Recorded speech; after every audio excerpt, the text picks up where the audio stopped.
आज हम इंशाल्लाह ना डिस्कस करेंगे मेन्यू के बारे में। अच्छा, ये जो पेजेस होते हैं ना, इनकी अगर आप जो सेटिंग है उसको अगर आप चेंज करना चाहते हैं तो उसके लिए हमें मेन्यू में जाना पड़ता है। तो वो मेन्यू हम कहाँ से ओपन करेंगे? तो यानी थीम को आप ओपन करें और जो भी थीम आपका इंस्टॉल होगा उसको हम ओपन कर देंगे। तो आगे हमारे पास इस तरह से ये ओपन हो जाएगा। अच्छा, ये जब आप मतलब कि उसको कस्टमाइज के ऊपर क्लिक करेंगे, ये नेविगेशन का ऑप्शन आता है। इसके अंदर हम मेन्यू को बेसिकली चेंज कर सकते हैं। अब जैसे ये हमारा पेज आ रहा है, माई फर्स्ट पेज आ रहा है, या इसी तरह से होम पेज आ रहा है, गैलरी आ रहा है, ये जो भी आपके पास पेजेस होंगे वो यहाँ पे डिस्प्ले हो जाएंगे। पोस्ट बेसिकली पेजेस का हिस्सा होती है। जैसे हम कोई ब्लॉग लिखते हैं या जैसे साइको के ऊपर या इस तरह से आपने ब्लॉग लिखा, उसको हम पोस्ट बोलते हैं। बेसिकली ना ये वर्डप्रेस का ये भी फायदा होता है कि हम इसे एज अ ब्लॉग भी यूज कर सकते हैं। जैसे आपने अक्सर ये स्टार्टअप पाकिस्तान या मेडिकल के डिफरेंट मतलब के ब्लॉग्स देखे होंगे। जैसे एक वी लॉग होता है ना यूट्यूब के लिए, इसी तरह से बी लॉग भी होता है जिसे हम ब्लॉग बोलते हैं। अब जैसे यूट्यूब के ऊपर अर्निंग आपको कहाँ से होती है? बाय द एड्स होती है। वेबसाइट के ऊपर एड आते हैं, ये अक्सर आपने देखा होगा। कोई भी हम वेबसाइट विजिट करते हैं तो अक्सर ऐड आ जाते हैं, तो ये एड्स की अर्निंग उनको जाती है। फिर क्या करते हैं कि ये ब्लॉग्स बनाते हैं डिफरेंट टॉपिक्स के ऊपर। अब जैसे मतलब कि आप साइको को ले लें या इसी तरह से बाकी जितने भी मतलब के डिपार्टमेंट्स हैं जिसमें आपकी एक्सेस होती है, आप उसके ऊपर ब्लॉग्स लिखना शुरू कर देते हैं। पोस्ट होती है ना, ये उनसे रिलेटेड होती है। अब जैसे ये देखें ना, ये हेलो वर्ल्ड के नाम से एक पोस्ट है। अब ये पेज नहीं है, ये बल्कि एक पोस्ट है और वो लाई कर रही है पेज के अंदर ना। तो इस तरह से मतलब कि आप ना अपनी पोस्ट को एडिट कर सकते हैं। ये दोनों के अंदर डिफरेंस होता है। तो मजीद अगर आप मतलब कि इसको ये मूव करना चाहें, लेट्स सपोज के जैसे अब ये मेरा माय फर्स्ट पेज मैं चाहता हूँ कि टॉप के ऊपर आ जाए, तो आप इसको ड्रैग करें और इसको टॉप के ऊपर ले जाएं। या इसी तरह से होम को चाहते हैं आप नीचे आ जाए तो इसको नीचे ले आए। ठीक है, इस तरह से हम इसको एडिट कर सकते हैं मेन्यू के अंदर ना। तो ये हमारा मेन्यू बार होता है या इसे हम नेविगेशन भी बोलते हैं। बाकी ये ठीक आगे है। स्टाइल्स आ जाता है। स्टाइल्स के अंदर उसका कलर, ये वो चीज़ें, ये सारी चीज़ें आ जाएंगी। फॉन्ट साइज आ जाएगा। फिर इसी तरह से हम पेजेस की बात करें तो ये अभी हमारे पास जो आप भी अपने पास पेजेस ओपन करेंगे तो इस तरह से आपके पास एक पूरा ऑप्शन आ जाएगा जिसमें पेजेस के नेम आ रहे होंगे। यानी अगर आपका वो पोस्ट का नेम नहीं आ रहा तो इट मीन टू से कि वो कोई पोस्ट है, वो पेज नहीं है। तो अभी ये जैसे देखें ना, ये gallery gallery home my first page, लेकिन इधर अगर आप देखें तो इधर ये क्या आ रहा है, टेस्ट भी आ रहा है। ठीक है, लेकिन ये टेस्ट जो है ना वो बेसिकली उस पेज के अंदर मतलब कि मेन्यू बार के अंदर शामिल नहीं है। हम चाहें तो किसी को रिमूव कर सकते हैं पेज को। किसी पेज को हम अगर ऐड करना चाहें तो हम मेन्यू बार के अंदर ऐड कर सकते हैं।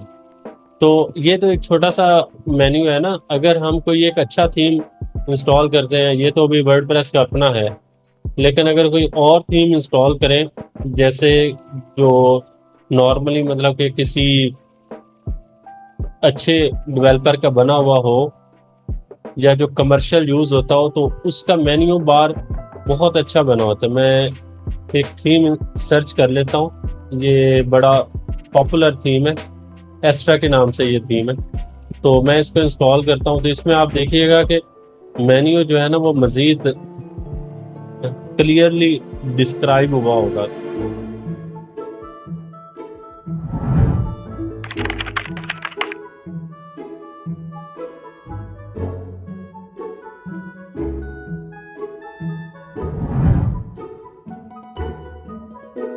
अब ये देखें, ये इंस्टॉल हो चुका है। मैं इसको एक्टिवेट करता हूँ। अभी फिलहाल मैं एस्ट्रा थीम को एक्टिवेट कर लिया। तो अब ये देखिएगा, अब ये जैसे ही मैंने इसको एक्टिवेट किया तो ये लेफ्ट साइड पर मेन्यू के ऑप्शन आ गई है। अब वो जो वर्डप्रेस का डिफॉल्ट थीम था ये 2022, उसके अंदर वो मेन्यू के ऑप्शन अजीब सी आ रही थी। लेकिन अगर मैं इस थीम को करता हूँ तो इसका मेन्यू देखें, इसमें मजीद आपको क्लियरिटी हो जाएगी। ये देखें, अब ये मेरे पास वो सारा मेन्यू ओपन हो गया जो कि वो उधर डिस्प्ले हो रहा था। ठीक है, तो अब ये देखें सारे पेजेस आ गए हैं जो लेफ्ट साइड के ऊपर मुझे शो हो रहे हैं, जिसमें ये होम, गैलरी, फर्स्ट वगैरह ये इस तरह से। तो मैं क्या करूँगा, यहाँ से मेन्यू को क्रिएट करूँगा।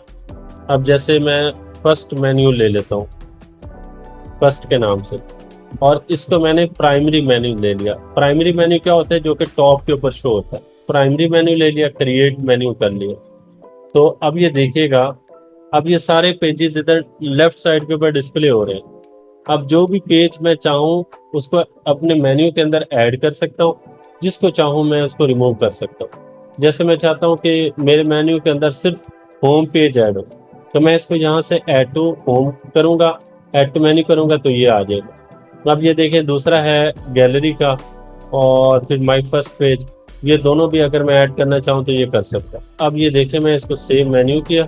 अब ये देखें लोकल होस्ट फेसबुक, तो अब ये देखें होम, गैलरी और माई फर्स्ट पेज, बस 3 पेज आ रहे हैं, बाकी सारे पेजेस क्या हो गए, रिमूव हो गए।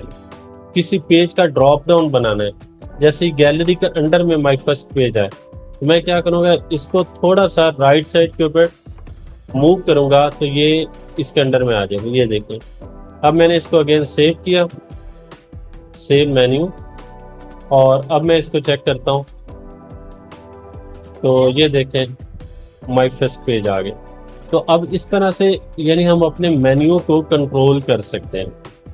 तो ये मेरा जो है ना वो मेन्यू होता है जिसके ज़रिए हम अपनी सारे पेजेस को कंट्रोल कर सकते हैं, उसकी पोजीशन को चेक कर सकते हैं, उसकी पोजीशन को मॉनिटर कर सकते हैं, और जिस पेज को हम ऐड करना चाहते हैं उसको ऐड कर लें, जिसको रिमूव करना चाहते हैं उसको रिमूव कर लें। इसी तरह से ये पोस्ट का आ रहा है। अब जैसे देखें, अब आपने वो पोस्ट बनाई थी तो ये पोस्ट आ रही है। अब ये आ रही है, जैसे मेरे पास अभी हेलो वर्ल्ड के नाम से पोस्ट है। अब चाहूँ तो इसको भी एज अ मेन्यू के अंदर ऐड कर सकता हूँ। प्रोफेशनली यही होता है कि आप पोस्ट को मेन्यू के अंदर शामिल ना करें, लेकिन ये है इसको भी एज अ मेन्यू के अंदर ऐड कर सकता हूँ। तो आप क्या कर लें कि यहाँ से ऐड टू मेन्यू क्लिक करेंगे तो ये आप ये देखिएगा। अब मैं इसको सेव मेन्यू करता हूँ, मैं सेव मेन्यू किया, अब इसको मैं दोबारा रिफ्रेश करता हूँ तो ये देखें वो हेलो वर्ल्ड के नाम से आ गया। ये जो पोस्ट थी, अब ये मेरा पेज नहीं है, लेकिन ये एज अ पोस्ट मेरी मेन्यू बार के अंदर ऐड हुई है। पोस्ट होती है ना बेसिकली, वो आपकी क्या होती है कि आपने कोई एक थिंकिंग या आपने कोई ब्लॉग्स लिखा तो वो उसके एक स्टार्टअप होता है। मैं एक छोटी सी मिसाल देता हूँ, जैसे कोई हम गूगल कर लेते हैं। अब जैसे लेट्स सपोज कि मैंने ये penmedicine.org ये एक ब्लॉग वेबसाइट है। तो ये अक्सर क्या होता है कि वेबसाइट के ऊपर ब्लॉग्स का ऑप्शन दिया होता है। तो वो सारे, अब ये देखें जैसे fertility blog, focus on cancer blog, giving blog. अब ये क्या है कि ये ब्लॉग्स का पेज बना हुआ है, ठीक है। उस पेज के अंदर जो है ना वो सारी पोस्ट आ रही है। अब ये देखें जैसे फर्टिलिटी ब्लॉग, ये एक पोस्ट है, ये इस तरह से ये सारी उसकी पोस्ट है।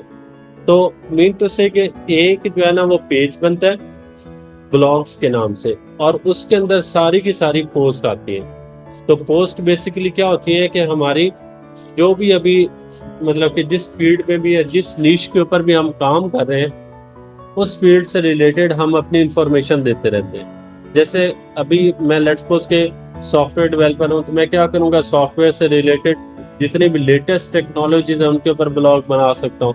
तो इसके ऊपर भी लाखों बल्कि करोड़ों रुपए लोग कमाते हैं, क्योंकि एड्स के जरिए आपको अच्छा खासा पैसा मिल जाता है। तो मैं एक छोटी सी मिसाल देता हूँ कि BMW का अगर हमारी वेबसाइट के ऊपर ऐड आए तो उसका $50 वो पे करते हैं एक क्लिक का, यानी एक दफा अगर ऐड आता है। तो अब आप खुद अंदाजा लगा लें कि कितना हाईली मतलब कि ये इसका चांस है। तो ये अब आपको उम्मीद है क्लियर हो चुका होगा कि वो जो आपके पेज इधर डिस्प्ले नहीं हो रहे तो वो बेसिकली पोस्ट थी, और उन पोस्ट को हम कैसे मैनेज कर सकते हैं और उनका यूज क्या है वो आपको होपफुली क्लियर हो चुका होगा।